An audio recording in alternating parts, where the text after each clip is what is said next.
On va commencer avec Jean-Paul Pringuet, qui est donc le directeur de la CETRAM au Mans. L'avantage, c'est que c'est un expert du transport public et que donc, à ce titre, il va pouvoir donc évidemment nous parler. On touche pas le micro en principe, tout est fait à distance et ça devrait fonctionner. Vous avez eu donc une expérience dans plusieurs villes en France et bien entendu, le mix énergétique, ça dépend de beaucoup de choses, beaucoup de critères que vous allez nous préciser. Oui, merci. En fait, il y a énormément de critères qui interviennent dans la construction du mix énergétique. Pardonnez-moi, j'ai pris des petites notes, des anti-sèches, mais ça me permet d'être complet, de ne rien oublier. La première chose, c'est d'abord la loi, tout ce qui est législatif. Les lois, les directives européennes, les normes qui sont imposées font évoluer les collectivités, font évoluer les constructeurs, donc contribuent bien sûr au mix énergétique. Je me rappelle des premières normes euro. Les premières normes euro, c'était la norme euro 0, c'était en 1988. On est déjà aujourd'hui à la norme euro 6.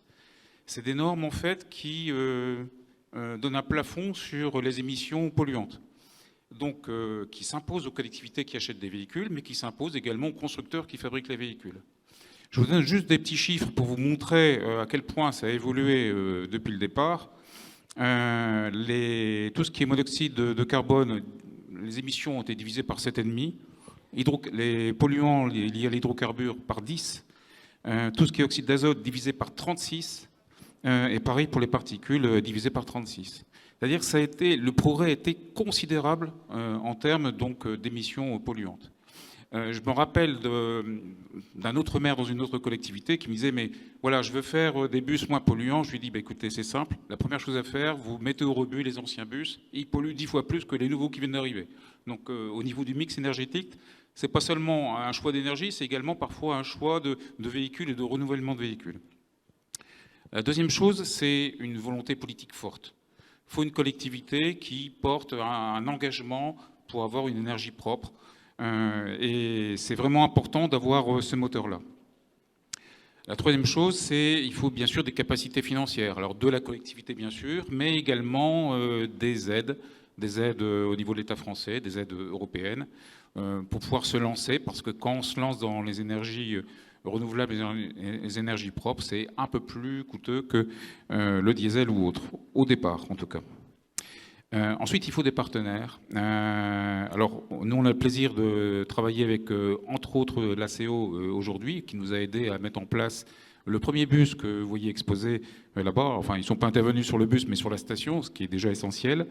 Il faut également des constructeurs qui jouent le jeu, qui nous aident, qui nous accompagnent pour fiabiliser matériel et puis donc les bus et puis les stations. Et puis je vais tirer un peu la couverture 2 secondes à nous. Il faut également un exploitant qui exploite ensuite, qui fasse fonctionner le système. Et là, il faut quelqu'un d'expérimenté. Ça tombe bien, nous, on avait à la CETRAM l'expérience du GNV depuis déjà 20 ans. Donc le GNV et l'hydrogène, les contraintes sont presque les mêmes, donc ça nous a bien aidé. Puis il faut qu'on soit staffé, évidemment, au niveau des équipes. Et puis ensuite, on a dans le détail, mais anecdotique, il faut également des critères physiques. C'est parfois la topographie de la ville, c'est parfois simplement le climat de la région, trop chaud, trop froid. Et puis, je donne juste une anecdote pour montrer que c'est pas simple quand on choisit des bus plutôt qu'un autre. Les ponts. Passer en dessous d'une rocade ou d'une voie de chemin de fer, eh bien, on est limité en hauteur. Si on choisit un bus surélevé parce qu'il y a des bonbonnes de gaz au-dessus, eh bien, on ne peut pas passer en dessous. Donc voilà, c'est juste parfois des détails qui font comme ça qu'on choisit dans le parc du réseau une énergie plutôt qu'une autre. Alors, qu'en est-il de la flotte aujourd'hui de bus au Mans ? Ce qui est intéressant, c'est de vous montrer le avant-après. C'est l'évolution en fait qui est intéressante. Aujourd'hui, à la CETRAM, on a 34 rames de tramway, donc électriques, donc vertueux. 34, c'est pas beaucoup à la limite, mais ça fait quand même 65% des voyages effectués sur le réseau. Donc ça, au niveau fréquentation, c'est vraiment important. On a encore 60 bus diesel. Objectif, 0 bus diesel en 2030. Donc je vous donne une perspective d'évolution. On a 70 bus au GNV. On va peut-être en reparler tout à l'heure. Là, l'évolution, c'est profiter de l'opportunité de passer au bio-GNV, qui permet d'avoir du gaz d'origine renouvelable, donc c'est essentiel, et moins polluant que le GNV actuel.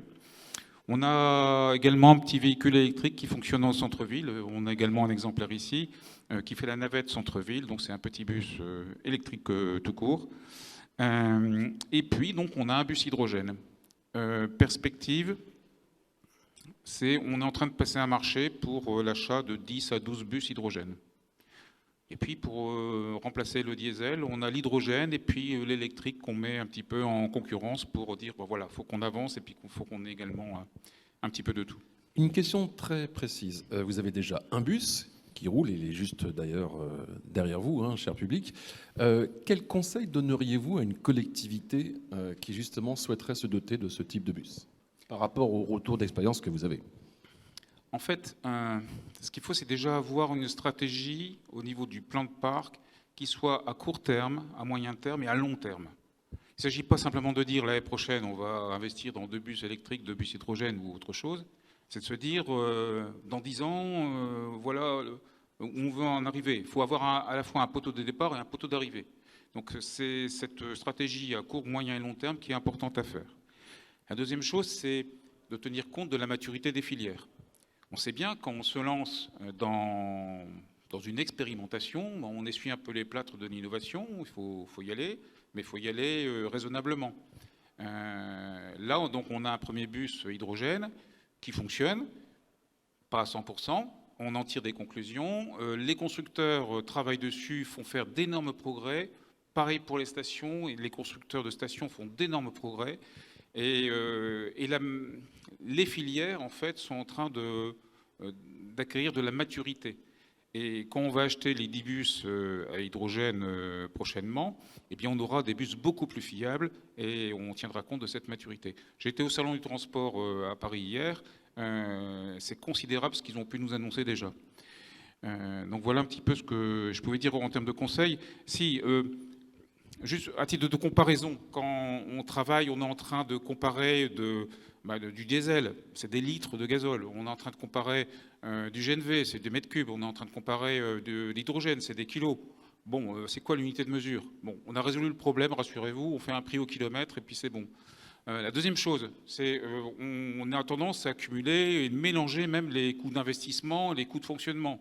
Ouais, le coût d'investissement, c'est one shot, le coût de fonctionnement, c'est chaque année.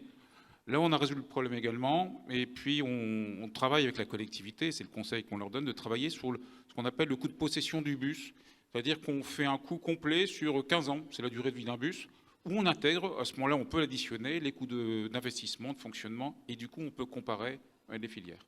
Merci pour cette réponse complète. Je pense qu'elle va beaucoup intéresser mon voisin, puisque Saint-Brieuc donc souhaite se doter d'une flotte, une douzaine, hein, c'est bien ça. Je vous présente Jean-Marc Labbé, qui est donc vice-président de l'agglo de Saint-Brieuc.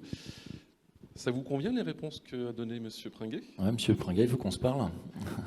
Effectivement, on a sur Saint-Brieuc Armor Agglomération le projet de développer une filière hydrogène en partenariat avec...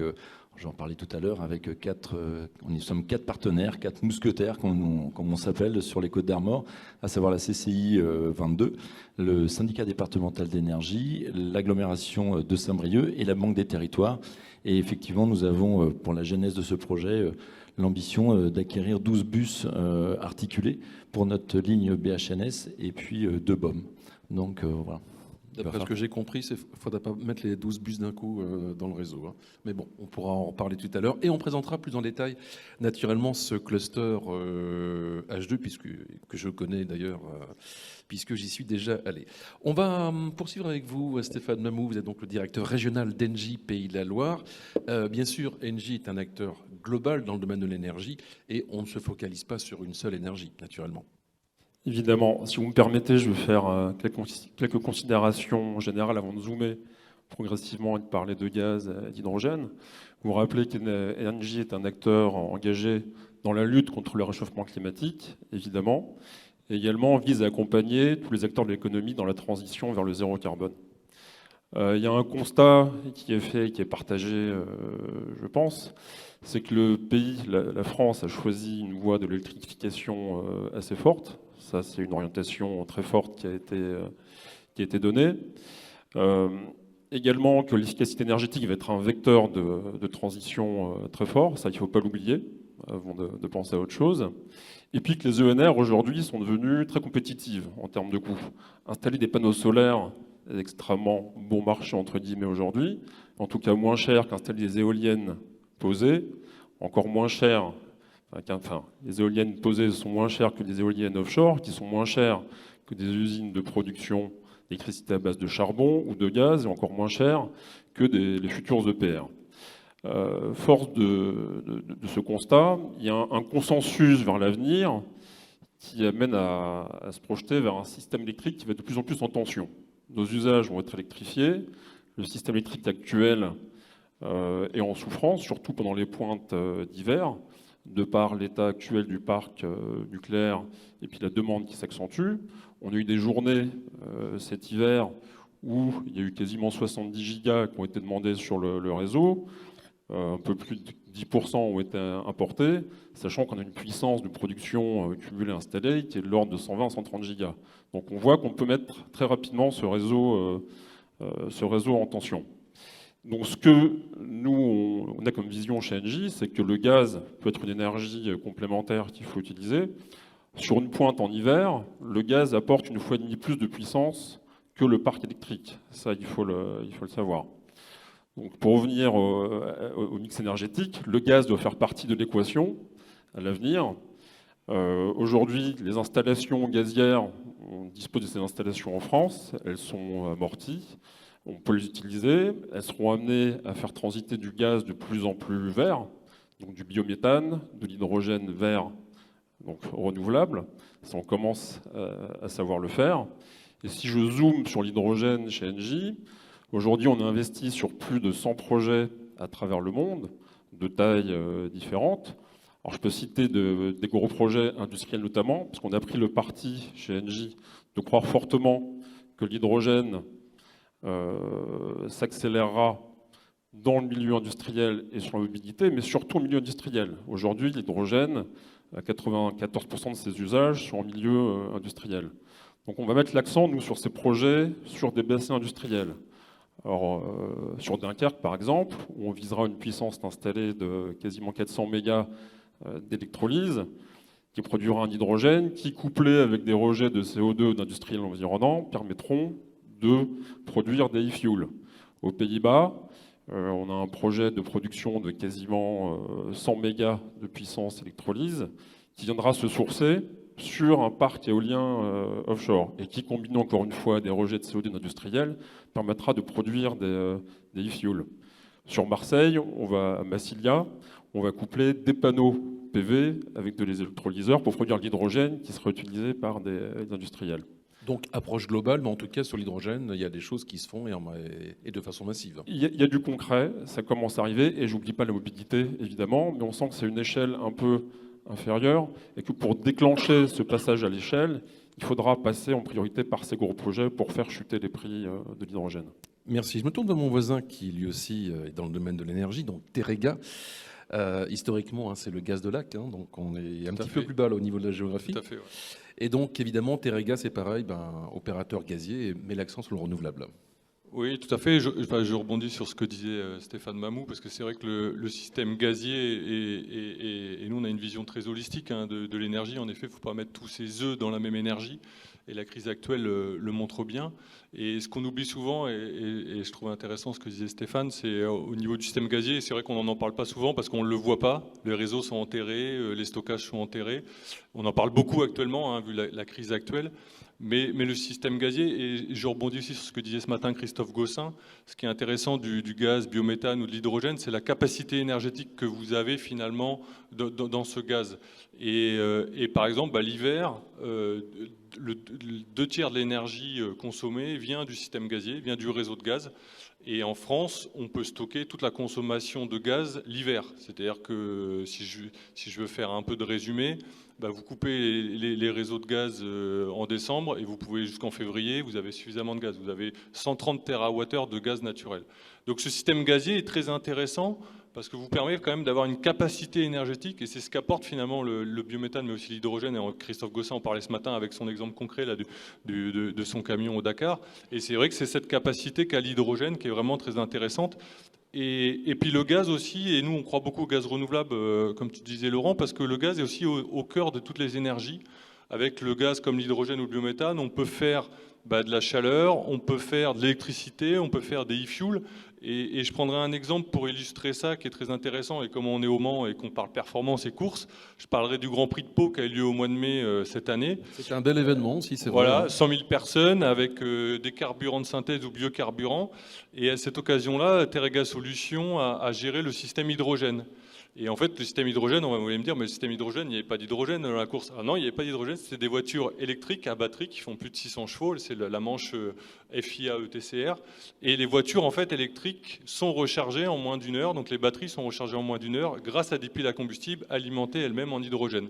Et je trouve que ce couplage énergétique entre l'hydrogène et l'électricité montre que finalement, les énergies peuvent fonctionner ensemble, et on peut faire avec l'électricité de l'hydrogène. Avec l'hydrogène, on peut faire de l'électricité. Donc c'est un bon exemple, et aussi qui montre la capacité énergétique qu'a cette énergie-là. Et je pense que vous allez rebondir aussi, parce qu'il y a d'autres exemples de ce système-là, comme l'éthanol par exemple. On va rebondir. Alors déjà une petite précision, c'est qu'au Grand Prix de Pau, il y avait aussi donc Mission H24 qui était exposée et qui a roulé d'ailleurs, je crois. Alors oui, vous avez raison, William, c'est vrai qu'on a un autre exemple pour produire l'hydrogène. Et là, c'est à partir de la biomasse. Je vous présente donc Didier Roux, qui vient du secteur automobile, qui a monté une start-up, et c'est comme ça que je l'avais connu à la base, et qui a donc monté la société What Anywhere.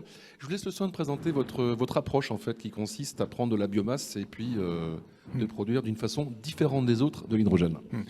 Donc, bonjour à tous. À What Anywhere, on a cherché en fait à répondre à une problématique liée aux véhicules à batterie qui concerne le déploiement des bornes de recharge rapide, puisque le constat qu'on a fait est le suivant. À chaque fois qu'on veut accéder à de la forte puissance, aujourd'hui, la seule solution, c'est de se raccorder au réseau. Et ça prend, en début d'année, quand on a questionné un peu l'écosystème, ça prenait entre 1 à 2 ans, suivant qu'on se trouve en Europe de l'Ouest ou en Europe de l'Est. Et en fin d'année, il y a une étude qui a été menée par les opérateurs de bornes de recharge qui annonçait que là, ça prenait quasiment 3 ans pour pouvoir déployer des bornes de recharge rapides. Donc on voit que ça commence à devenir problématique, et c'est un goulot d'étranglement pour le déploiement de ce type de véhicule. Et donc, avec mon associé, on a réfléchi à mettre en œuvre en fait une solution de groupe électrogène, parce que l'intérêt du groupe électrogène, c'est qu'il est mobile, et donc on peut rapidement raccorder des bornes de recharge rapide à un groupe électrogène. Seulement, aujourd'hui, les technologies de groupe électrogène, historiquement, c'est moteur diesel avec diesel. Ça, c'est pas acceptable. Et donc, on a regardé des alternatives à cette solution-là. Et notamment, on s'est penché sur le sujet vecteur énergétique. Et il y avait un enjeu avec les groupes électrogènes, notamment si on veut les déployer sur des supermarchés en termes d'empreinte au sol. Et on s'est rendu compte, en faisant notre analyse, qu'il y avait un vecteur énergétique qui est un excellent transporteur d'hydrogène, qui est l'éthanol.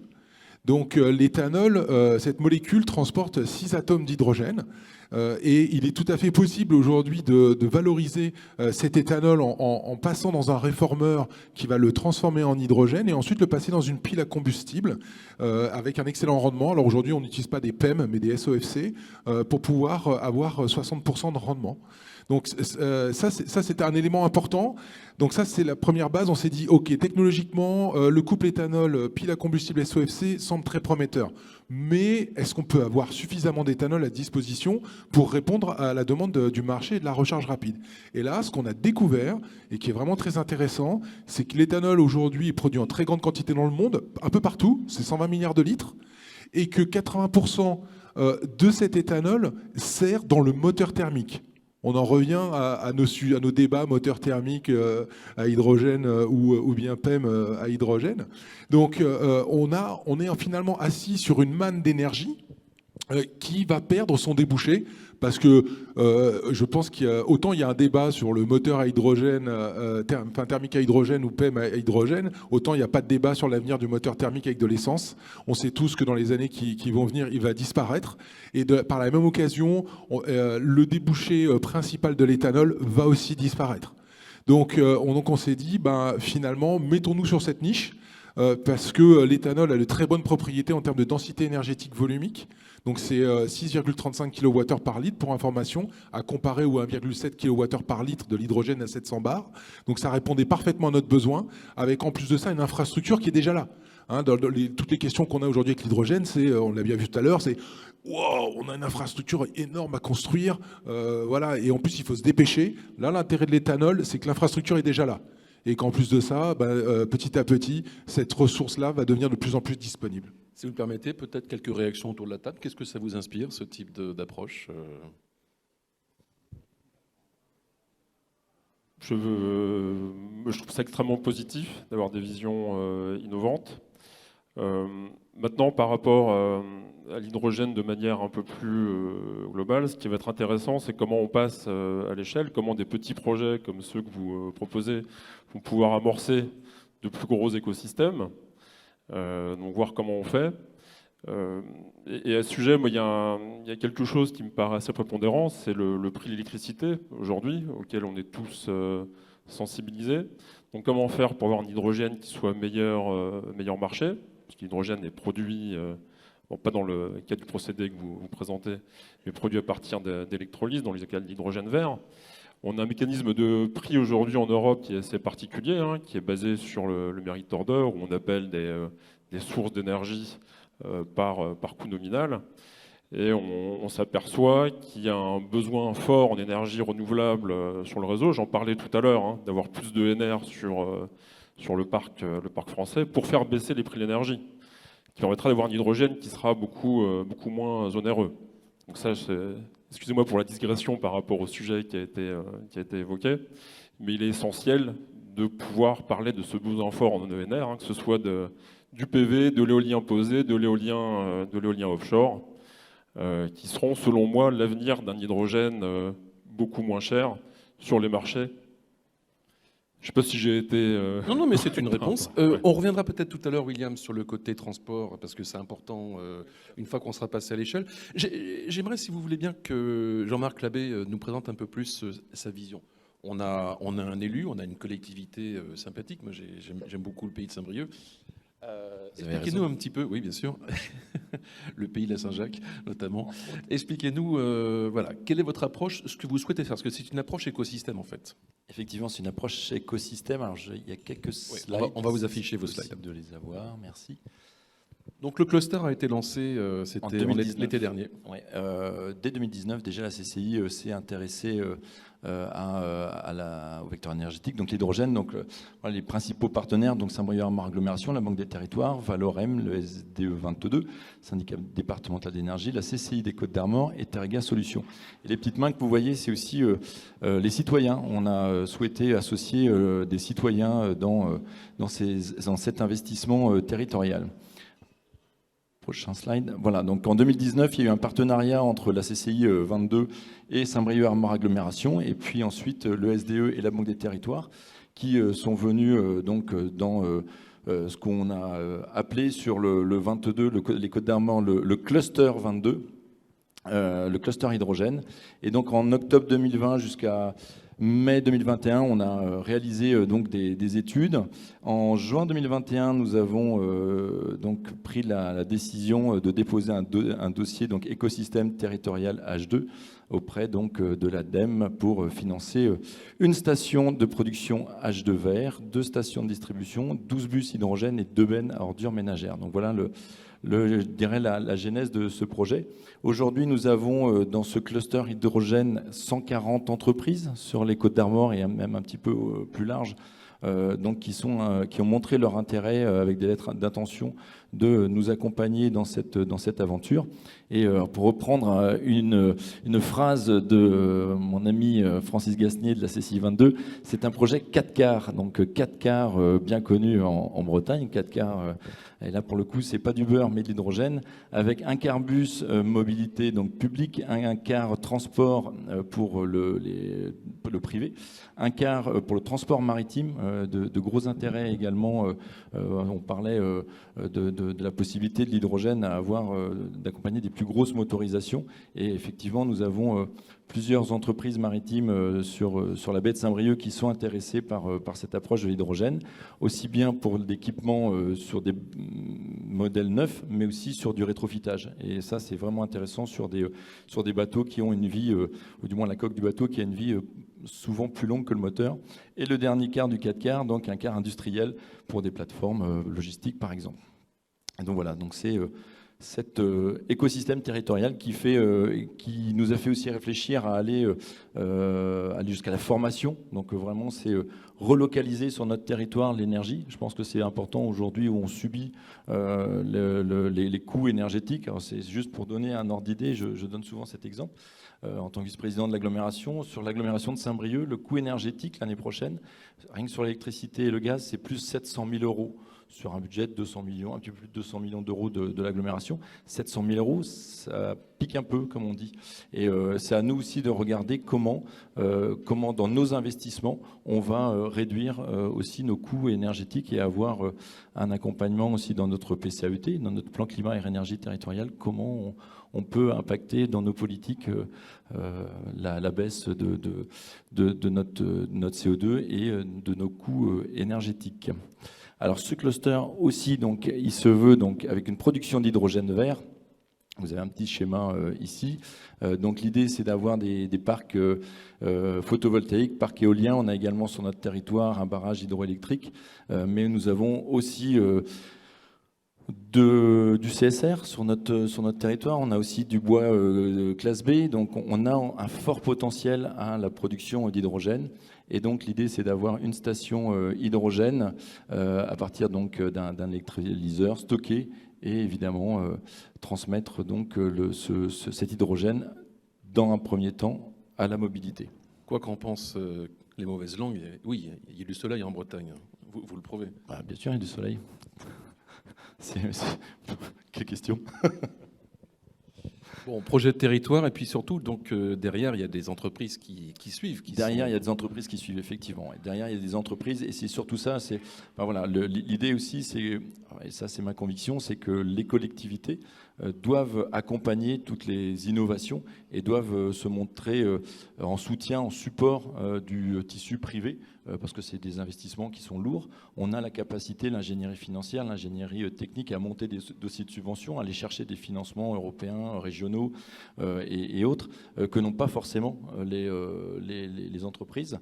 Et donc c'est à nous justement d'initier d'amorcer la pompe pour pouvoir emmener sur le même bateau les entreprises privées et publiques. Donc c'est ça aussi l'originalité de notre cluster, c'est ce fort partenariat que nous avons public-privé et qui, je pense, est assez unique et assez intéressant. Alors, vous avez parlé de rétrofit.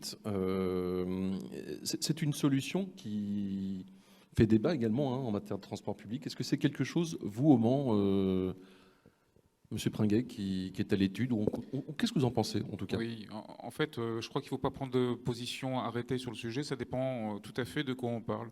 Là, actuellement, ça n'a rien à voir ce que je vais dire, mais on fait du rétrofit pour climatiser des bus, la partie conducteur. Bon, voilà, et c'est un moyen économique d'y arriver.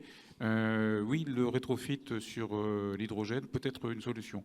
Maintenant, il faut faire bien attention quand même à l'éprouver avant d'aller plus loin. Là encore une fois, il faut y aller par étapes et commencer par quelques bus.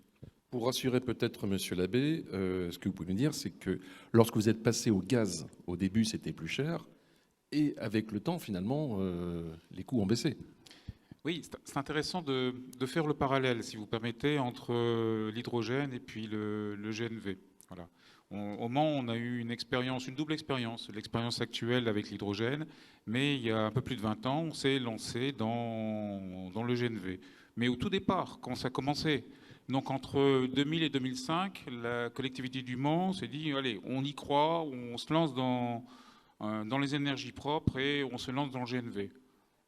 On l'a fait dans les temps héroïques. On a investi quand même, enfin la collectivité a investi 63 bus en l'espace de 5 ans. Voilà. Mais à l'époque, il fallait construire une station, tiens, l'hydrogène aussi. Il fallait donc investir dans l'équipement de l'atelier, former les gens, etc. Il fallait investir, bien sûr, dans l'achat de gaz lui-même. On est partenaire avec Engie d'ailleurs sur le sujet. Mais à l'époque, ça coûtait quand même plus cher que le gazole. Alors certes, le GNV était plus vertueux et c'était essentiel dans le choix qui a été fait. Voilà, être plus vertueux en termes écologiques. Mais il y avait un autre système également qui faisait que, enfin une autre considération, c'était qu'il y avait des problèmes de fiabilité. Comme on a commencé avec les premiers bus qui ont été mis en place au GNV, je ne vais pas dire que c'était du rafistolage, mais c'était du rétrofit de véhicules diesel qui étaient transformés pour pouvoir accepter du GNV. Donc vous voyez un peu le bricolage. Résultat, on avait de temps en temps, en hiver, 5 bus qui ne démarraient pas, 5 bus au GNV qui ne démarraient pas. C'est beaucoup. Et c'est à tel point qu'on s'est posé la question, quand il a fallu renouveler le bus, donc au bout de 15 ans, hein, c'est la durée de vie à peu près d'un bus, bon, on continue ou on ne continue pas sur le GNV? Et c'est intéressant parce que je suis sûr le phénomène hydrogène va être le même. Les choses avaient changé. Premièrement, repartir sur 15 ans supplémentaires, la station l'est amortie. Bon, on va peut-être changer le compresseur, enfin j'irais des petites choses, mais à la marge. Les équipes de l'atelier étaient formées, l'équipement à l'atelier était fait, tous les investissements de départ étaient bons. Donc déjà, ces surcoûts de départ, on ne les avait plus.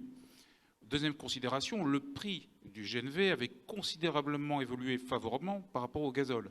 Donc il est devenu beaucoup plus compétitif. Fiabilité, les choses se sont inversées. On était à l'époque, en 2014, donc aux normes Euro 6.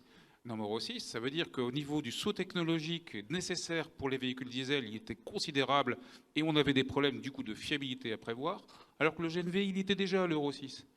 Donc en termes de fiabilité, le GNV était devenu plus favorable donc, que le diesel. On avait tout à gagner. Je vais vous donner simplement un chiffre pour résumer ça. Quand on a fait cette étude-là, collectivité et puis CETRAM, Le Mans Métropole et CETRAM, on est arrivé aux conclusions suivantes en termes financiers.